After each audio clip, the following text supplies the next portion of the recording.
আসসালামু আলাইকুম।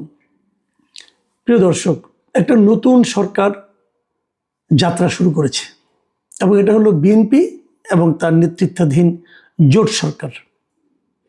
আসলে বিএনপি সব আসন পেয়েছে, এককভাবে নিরঙ্কুশ সংখ্যাগরিষ্ঠতা বিএনপি পেয়েছে। জোটের থেকে 2-3টা সিট পেয়েছে তারা, এবং যারা যারা জোট থেকে পেয়েছে প্রায় তাদের সবাইকেই মন্ত্রীও বানানো হয়েছে। ববি হাজ্জাজ তো আর এখন জোটের না, এখন আমি বলবো বিএনপিরই আছে। যেমন নুরুল হক নূর অথবা আপনার জুনায়েদ সাকি, এদেরকে কিন্তু প্রতিমন্ত্রীও বানানো হয়েছে।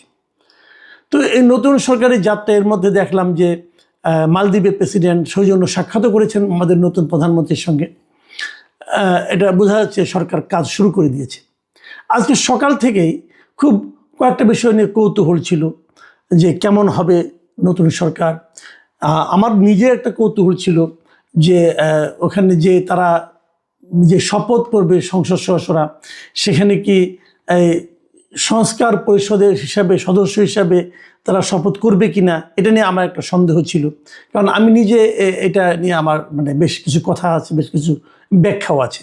আমি দেখলাম সালাউদ্দিন আহমেদ সাহেব বললেন যে ওনারা সংস্কার পরিষদের সদস্য হিসাবে শপথ নেবেন না, এবং না নেওয়ার জন্য নিজের যুক্তিটা দিয়েছেন। এই যুক্তিটাও আমার কাছে গ্রহণযোগ্য মনে হয়েছে। এবং এই ঘটনার মাধ্যমে আসলে আলী রিয়াজ সাহেব যে সংস্কার কর্মকাণ্ডের পরিকল্পনা সাজিয়েছিলেন, এটা মনে হয় একটা বড় ঝাঁকুনি খেলো এবং ধাক্কাই খেলো, এবং এটা আমি আর কোনো ভবিষ্যৎ খুব একটা দেখি না। এটা গেলো একটা অধ্যায়। দ্বিতীয়ত, তারপরে আমরা বিকেলেও ওয়েট করছিলাম যে মন্ত্রিসভা কেমন হয়, উনি কাদেরকে মন্ত্রী বানান। প্রথমে শুনেছিলাম যে ছোট একটা মন্ত্রিসভা হবে, পরে দেখা গেলো না, ছোট হয়নি, মোটামুটি বড়ই একটা মন্ত্রিসভা হয়েছে। প্রায় আপনার 25 জন প্রধানমন্ত্রী সহ 26 জন মন্ত্রী, এবং প্রতিমন্ত্রী হলো 24 জন। সব মিলে পুরো মন্ত্রিসভার সাইজ হলো 50 জন। 50 জনের একটা মন্ত্রিসভা গঠন করা হলো। কিছু চমক ছিল। চমক অনেক বিশাল বিশাল নেতা তারা আসলে মন্ত্রিসভায় জায়গা করতে পারেননি। খন্দকার মোশাররফ হোসেন, মির্জা আব্বাস, এদের মতো আব্দুল সালাম পিন্টু, এদের মতো লোকেরা কিন্তু আসলে মন্ত্রিসভায় ঠাঁই পাননি, জায়গা এদের হয়নি। আবার কিছু সিনিয়র লিডার যাদের ভূমিকা, এটা আমার ভালো লেগেছে। সিনিয়র লিডারদের মধ্যে যাদেরকে বাদ দেওয়া হলো, যাদেরকে রাখা হলো, এই বিবেচনাটা আমার কাছে মোটামুটি পছন্দ হয়েছে।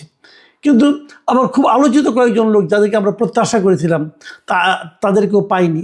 সেটা প্রধানমন্ত্রী তারেক রহমানের নিজস্ব একটা প্ল্যান আছে, উনি কীভাবে কী করতে চান সেই প্ল্যান অনুযায়ী তো উনি চলবেন, তাই না? তো সেই প্ল্যানের মধ্যে নিশ্চয়ই অ্যাকোমোডেট হবে, এবং উনি নিশ্চয়ই যাদেরকে দিয়ে যে কাজ হবে সেভাবেই করতে চেয়েছেন। এটা নিয়ে আমার কোনো বক্তব্য নেই।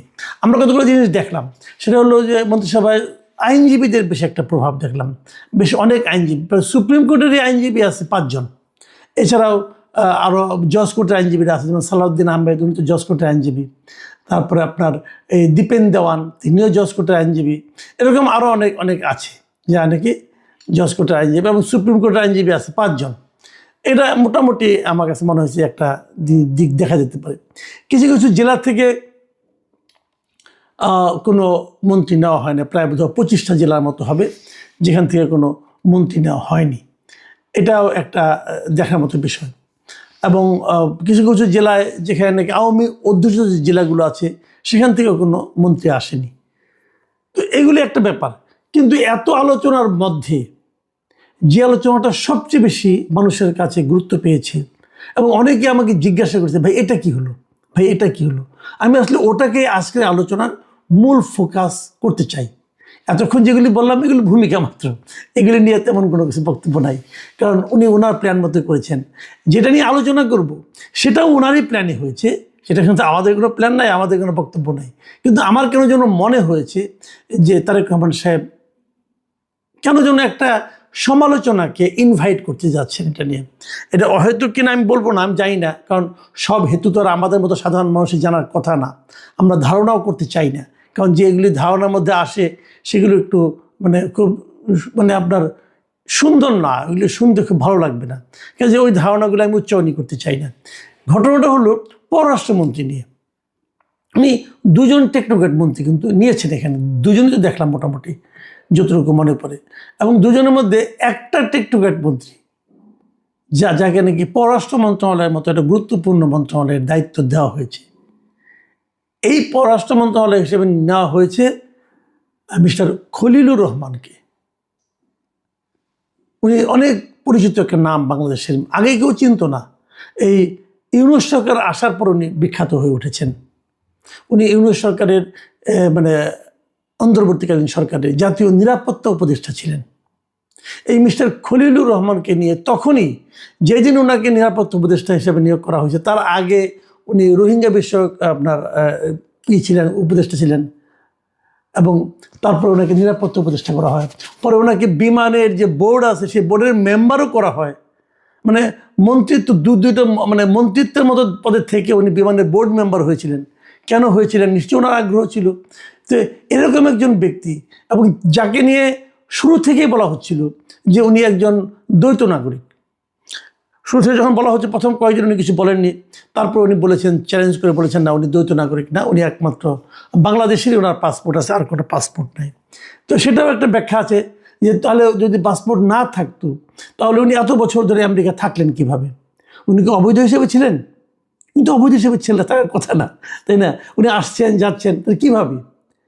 তো তাহলে কি ওনার ওখানে থাকার কোনো পারমিশন আছে? মানে যেটাকে আমরা গ্রিন কার্ড বলি, উনি কি গ্রিন কার্ডধারী? এগুলো নিয়ে কিন্তু নানা আলাপ। আবার অনেকে বলেন যে না, উনি অন্য একটা নাম নিয়ে আমেরিকার নাগরিকত্ব নিয়েছেন, এবং সেই নামের ওনার ফেসবুক অ্যাকাউন্টের ছবি টবিও আমরা কিন্তু সোশ্যাল মিডিয়ায় দেখেছি। এখন সত্য মিথ্যা উনি বলতে পারবেন, উনি তো এটা ব্যাখ্যা দিবেন না। এখন তো আগেও দিতেন না, এখন তো আরও দিবেন না। এখন তো একটা শক্তিশালী পলিটিক্যাল গভর্নমেন্টের উনি টেকনোক্রেট মন্ত্রী হয়েছেন। মানে কি, মানে ওই পলিটিক্যাল গভর্নমেন্টটা উনি এতই টেকনিক্যালি এক্সপার্ট যে এরকম এই মাপের আর কোনো এক্সপার্ট তারা খুঁজে পায় নাই। এটা আমি মনে করি, যদি এরকম কোনো পলিটিক্যাল পার্টি হয় যে তারা পররাষ্ট্রমন্ত্রী করার জন্য একজন টেকনোক্রেটকে আনতে হয়, তো ভালো। আমি মনে করি সেই পলিটিক্যাল পার্টির যে দীনতা এটা একটু হলেও প্রকাশিত হয়। কেন তারা করলেন যাই না। তারপরে আবার কি, এই ধরনের একজন বিতর্কিত লোক। এখন আপনি বলবেন যে ওই লোক বিতর্কিত, এটা আমি কীভাবে বলি? আচ্ছা ঠিক আছে, আপনাদের আমি একটা পুরনো ঘটনার কথা উল্লেখ করতে চাই। সেটা হলো, এটা গত বছরের মানে 2025 সালের 17 মে এই তারিখের আমি খুলনাতে একটা সভায়, জনসভায়, এই এখন যাকে স্বরাষ্ট্রমন্ত্রী দায়িত্ব দেওয়া হয়েছে মিস্টার সালাউদ্দিন আহমেদ, উনি একটা মিটিং করেছিলেন। সেই মিটিংয়ের শিরোনামটা দেখেন, আমি প্রথম আলো থেকে নিয়েছি। সেই মিটিংয়ের নিউজের যে শিরোনামটা ছিল, লেখা ছিল, আপনার একমাত্র ম্যান্ডেট একটা সাধারণ নির্বাচন করা, প্রধান উপদেষ্টার উদ্দেশ্যে সালাউদ্দিন আহমেদ। মানে সালাউদ্দিন আহমেদ প্রধান উপদেষ্টাকে বলছিলেন, আপনি তাড়াতাড়ি একটা নির্বাচন দেন, কারণ আপনার একমাত্র ম্যান্ডেটই হচ্ছে একটা নির্বাচন করা। 2025-এর 17 মে পত্রিকায় এটা প্রকাশিত হয়েছিল। সেই নিউজটার আপনি চতুর্থ প্যারায় যদি আপনি যান, সেখানে কি লিখেছিলেন উনি, আমি আপনাদেরকে একটু পড়েই শোনাই।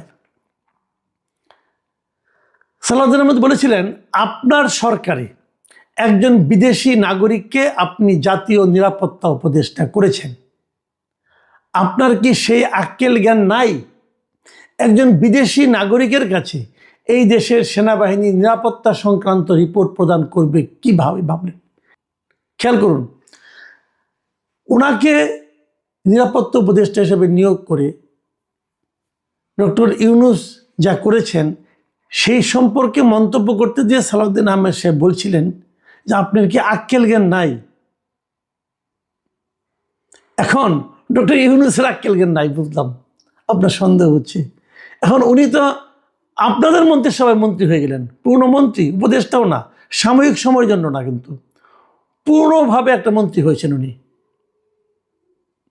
এখন আমরা কার আক্কেল কার জ্ঞান খুঁজবো বলেন? আমি জানি না। উনি এই প্রসঙ্গটা আরেকটা কথা বলেছিলেন, ওই যে রোহিঙ্গা করিডোরের নামে যে মানবিক করিডোর দেওয়ার কথা উনি বলছিলেন প্রথম, এই খলিলুর রহমান সাহেব। পরে সামগ্রিকভাবে ব্যাপক চাপ হয়েছিল, সেই চাপের মুখে উনি বলেছিলেন যে উনি এগুলিকে পাত্তা দেন না।